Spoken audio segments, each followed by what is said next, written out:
Well, the mainstream media was in mass hysterics last night after President-elect Donald Trump accepted a congratulatory phone call from the president of Taiwan. The left now claiming that Mr. Trump has upset decades of diplomacy. So was he in the wrong for answering the phone, or just another overreaction by the media? Former U.S. Ambassador to the United Nations, John Bolton, met with Mr. Trump just yesterday, and he joins us on the couch now. So first, off the top, we got to ask how the meeting went yesterday, sir.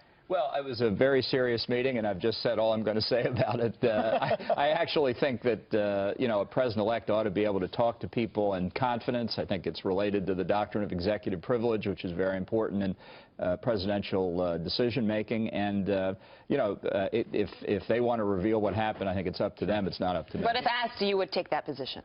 Well, I would take that position. I think you can admit that. The apple cart, though, seemed like it was upended last night, if you read all the headlines that were coming out, that Donald Trump accepting this phone call from the president of Taiwan, congratulating him on becoming president, could upset decades of diplomacy between the United States and China. What do you make of that phone call? Should he have accepted it? Well, it's ridiculous to think that the phone call upsets decades of anything.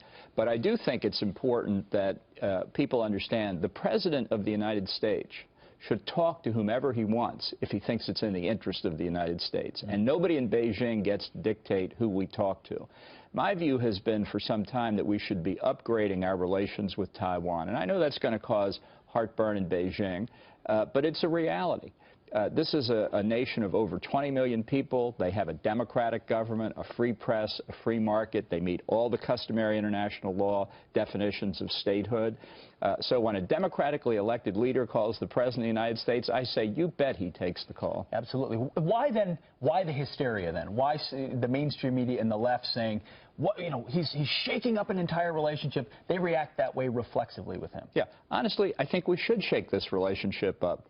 For the past several years, China has made aggressive, I would say, near belligerent claims in the South China Sea.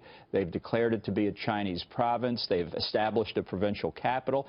And what that means is they're taking a vast amount of water out of being international waters, or waters where there's a right of innocent passage, and making it into Chinese territorial waters. They're trying to put their hands around the throats of the economies of Japan, South Korea, Taiwan, and others. It has a direct impact on the United States. They also think Taiwan's a province. So you want to talk about provinces, China? We'll talk. Yeah, and why this is so sensitive, though, is because China is our #1 trading partner in the world. So on that point, where do you stand on the TPP? Because obviously that's a big one for Mr. Trump.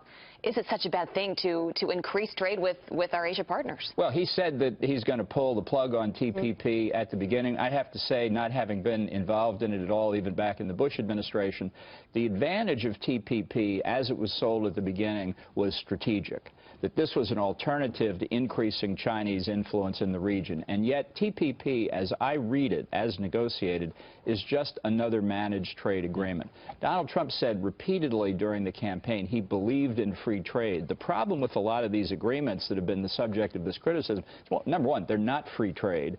And number two, it is accurate to say that many other countries violate the commitments they make under these treaties, and we don't do anything about it.